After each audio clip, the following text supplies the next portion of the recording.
We're going to hear a lot about entrepreneurship and business over the next couple of days, but I'm going to talk about travel and my story a little bit. But when I say travel, I want you to replace the word travel with whatever it is that really gets you up in the morning and makes you happy.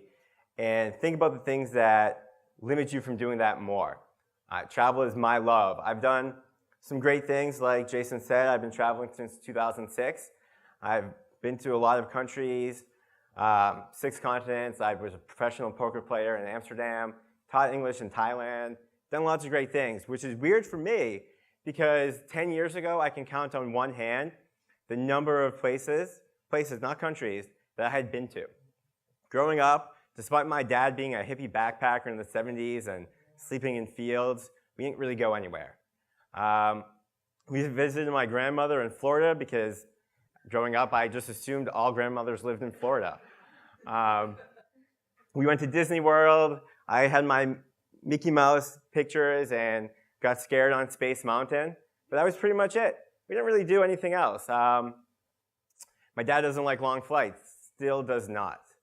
And in college, I was always too broke to go anywhere, so my spring break was spent home, not getting drunk in Cancun and showing my boobs on MTV. They're quite big. So when I graduated, I did what everybody else did. I followed the American dream, and I got a really crummy office job as an executive assistant at a hospital in Boston where I grew up. Very boring job. I spent most of my time making paper clips into long strings and spending time on Facebook, MySpace, and Friendster. Yes, it was that long ago. I know what Friendster is. Who knows what Friendster is? Yeah, it was the first social network site. And my boss traveled a lot, so I had a lot of free time to myself. And one day, after he had checked in, I had decided that I was going to leave work early. It's 4 o'clock, almost time to go. I was just going to leave. And so I went home, went to the gym, relaxed, and the next day, came back to my 4-walled prison. And after a little while, the office manager came in, and she's like, Matt, I'd like to remind you that we're paying you for a 40-hour work week. So we expect you to be here for 40 hours.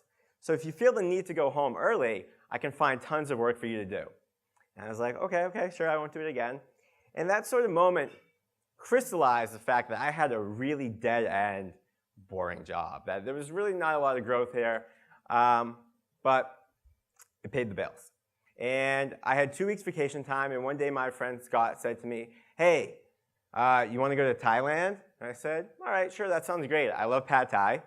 I'm sure I can get good pad thai there. I don't really know anything about Thailand, but going to sit on the beach in January instead of shoveling snow in Boston seemed like a much better way to spend.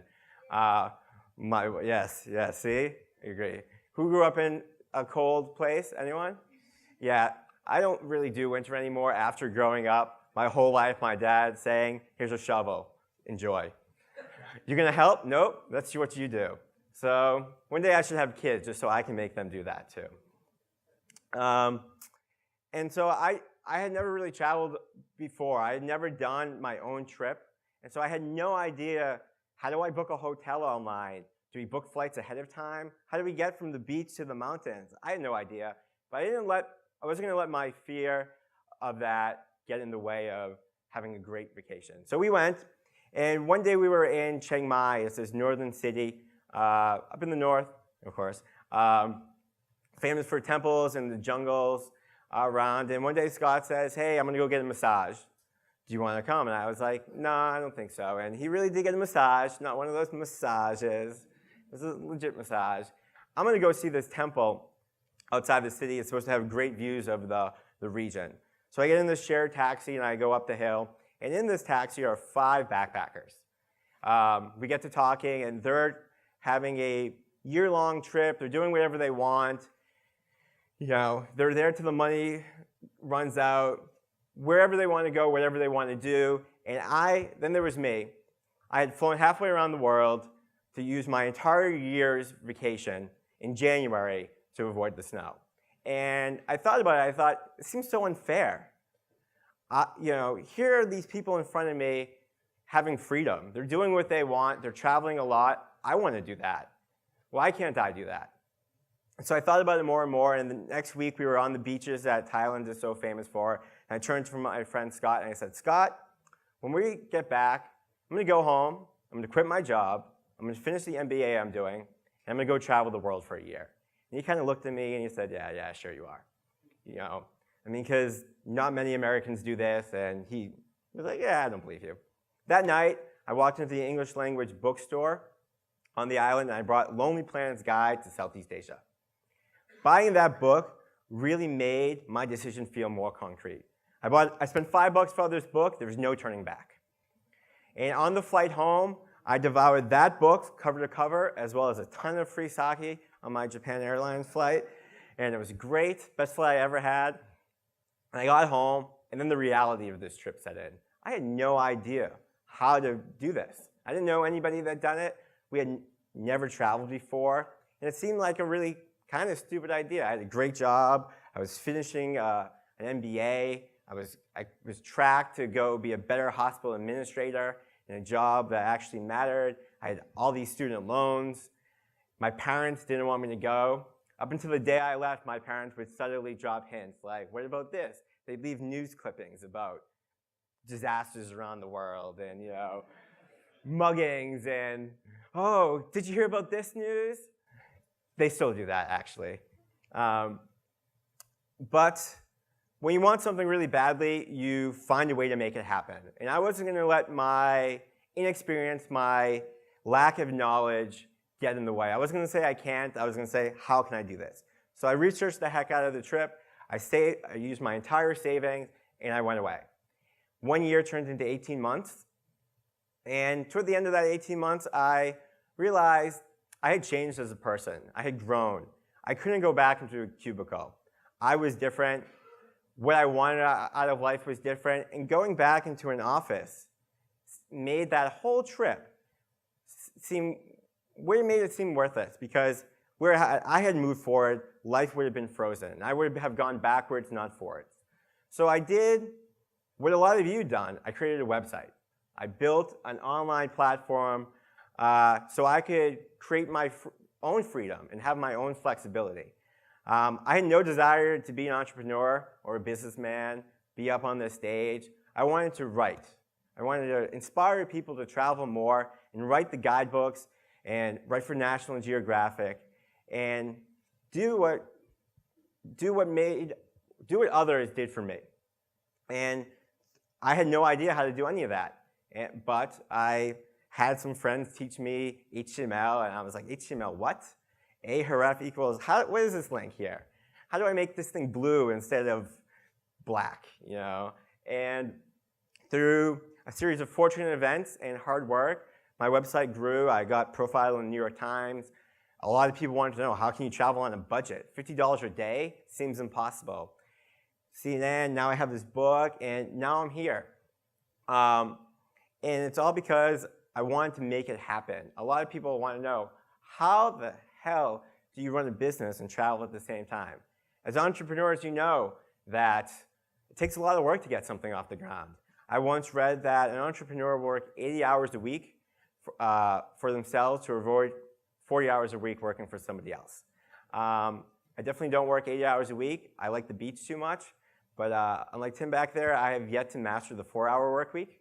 So you have to create systems to make it happen, because it is a lot of work. You know, am I going to get Wi-Fi if I go to this place? How do you balance going to the beach and seeing sights and, you know, making friends with running a successful business so that I can keep traveling more? The last thing you want to do is say no to a bunch of hot Swedish girls who invited you to the beach because you have to work on your conversion rate, right? That is not the most ideal way to start your day. So over the years, I've learned that by creating systems and habits and schedules, I could achieve both dreams. And I learned these lessons the hard way. Many years ago, I ran a contest with Bruce Pruntip, who will be a speaker tomorrow, to give away a trip to Costa Rica. And so I set up this contest. I put everything on autopilot, and I went sailing around the Whitsunday Islands in Australia. Great, great, beautiful place near the Great Barrier Reef. One day we get to one of the main islands, and my phone lights up like a Christmas tree. Matt, do you know your website's down? Tweets, Matt, you know your website's down. Oh, crap. Here I am, away from my computer for the next 2 days. I had no way of fixing this problem. So we get back to shore, and like a dog waiting for his master to come home, I'm like, get me off the boat, get me off the boat, get me off the boat. And I beelined it back to my hostel to get on my computer. Luckily, my website was up. I have no idea how it came back up. I thank the internet gods for that. But I learned that you can't do it all. As entrepreneurs, we tend to be type A personalities. We're hardworking. We kind of want to do it all. We're fiercely independent. But I learned to give up some control. I hired a web guy to deal with all this stuff so that I could go sail around the Galapagos Islands and not have to worry about, is my website down again? Because you want to see the beauty. You don't want to be thinking about, is my website down? Crap. Is this working? You learn to create schedules so you can balance hanging out with hot Swedish girls on the beach and working on your conversion rate at the same time. I learned to get rid of my distractions. I use a program called Self-Control, so I can get rid of, shut off Facebook and Twitter. I mean, right now I really want to tweet. Can't wait to tweet more. But you learn to shut those off, force yourself into productive habits because you have no option. If I'm going to do what I love, which is travel, that's what gets me up in the morning. That's what brings my life ultimate joy, is traveling more. I have to find a way to balance. I have to ask myself how, not saying, oh, it's impossible to do, forget about it. You also learn to relax about the internet. The biggest question I always get is, how do you get Wi-Fi? In December, I was in Africa. I was safaring through Namibia, a beautiful country. I highly recommend you go there. We pulled into this very remote safari camp. They don't have hot water. There's like one spigot, for running water that we all have to use the whole camp, but there's Wi-Fi there. There is beautifully fast Wi-Fi too. You could be somewhere in Southeast Asia, and they won't have flush toilets. They'll still use the squat toilets, but I guarantee you there's an internet cafe with kids playing World of Warcraft. Guarantee it, guarantee it. And so you learn to relax, and you learn to figure things out. I'm not a big fan of this guy, and I don't quote him often, but Ronald Reagan once said that there are no barriers to the human mind, no walls around the human heart, no constraints to our progress except those we ourselves create. And I have found that travel is my passion. It is what gets me up in the morning. It is what makes me happy. And it's easy to say I can't instead of saying how. And it's easy to create your own constraints and barriers. I'm not here to tell you how to travel the world. I'm not here to tell you should travel the world. What I want you to take away is that when you really want something, you can make it happen. When you find what it is that really gets you up in the morning, whether that's traveling, gardening, your kids, or what have you, when you stop saying I can't and start asking how, anything you want becomes possible. The constraints, the barriers, they're all in your mind. They're all society telling you no. I never thought travel was possible. I never loved travel. It wasn't until I met 5 people doing something I didn't even know existed that I could realize that, hey, I could do this too. I had no idea you could build something online from scratch without web knowledge until I met and read some of the folks in this room.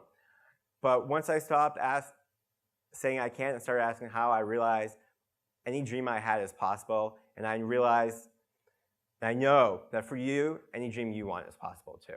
So thank you.